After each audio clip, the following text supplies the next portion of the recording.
Bumi menyimpan berbagai kekayaan alam, mulai yang ada di udara, di daratan, dan juga yang ada di dalam laut. Dan kita, manusia, menggunakan seluruh kekayaan tersebut untuk memenuhi kebutuhan kita.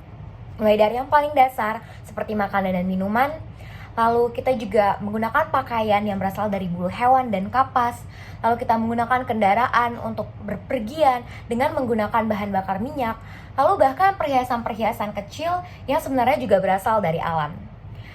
Akan tetapi, seiring dengan bertambahnya populasi manusia, bertambah pula kebutuhan manusia.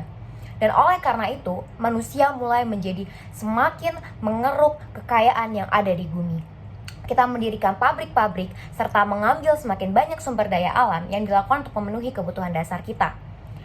Tak hanya itu, pertambahan populasi yang cukup pesat juga menyebabkan semakin banyak kendaraan yang digunakan. Banyaknya pabrik-pabrik serta penggunaan kendaraan berbahan bakar fosil menghasilkan emisi gas yang dapat menyebabkan terjadinya kerusakan suhu di bumi, yang membuat bumi kita saat ini menjadi semakin panas. Bahaya dan krisis sudah dialami oleh makhluk-makhluk yang ada di bumi, dan terutama oleh kita manusia. Apakah orang-orang telah aware dengan seberapa pentingnya climate action? Apakah orang-orang sudah mengetahui betapa krusialnya kondisi saat ini yang kita butuhkan untuk memperbaiki bumi? Apakah orang-orang mengetahui seberapa pentingnya kita harus menyelamatkan bumi kita? Bumi yang telah lama menjadi rumah kita. Apabila bumi rusak, maka kita juga tidak bisa mendapatkan apa-apa dari kekayaan bumi tersebut. Maka, demi mensukseskan aksi iklim yang ada, kami, generasi muda Indonesia, membutuhkan dukungan seluruh lapisan masyarakat untuk mewujudkan misi Net Zero Emission 2050. Pada tahun 2050, perwujudan Net Zero Emission 2050 ini hanya dapat dicapai dengan dukungan kebijakan dari pemerintah yang dapat mencakup seluruh kalangan.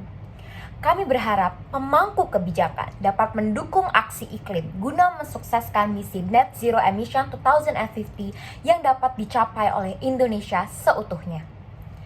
Dalam sebuah survei, 81,1% responden beranggapan bahwa masalah perubahan iklim adalah kondisi yang darurat. Hanya 18,9% yang menjawab bahwa isu tersebut tak darurat.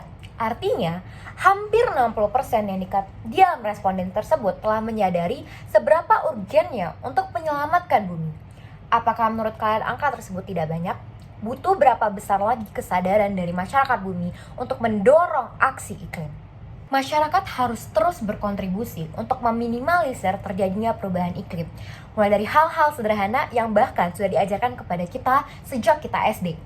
Membuang sampah pada tempatnya, mematikan lampu ketika tidak dibutuhkan, mengurangi penggunaan kendaraan pribadi, dan berusaha menggunakan kendaraan publik. Hal-hal kecil tersebut adalah hal-hal penting dan krusial bagi masyarakat untuk ikut serta dalam kebijakan pemerintah menyelamatkan bumi. Ternyata, hal ini juga harus didukung dengan kemauan politik dari para pemangku kebijakan untuk dapat terus menyalurkan aspirasi dari masyarakat. Agar keduanya, aspirasi masyarakat yang didukung juga oleh dengan kebijakan dan juga dukungan dari pemangku kepentingan dapat berjalan bersamaan. Dengan ini, kami percaya Net Zero Emission pada tahun 2050 dapat dicapai oleh Indonesia seutuhnya.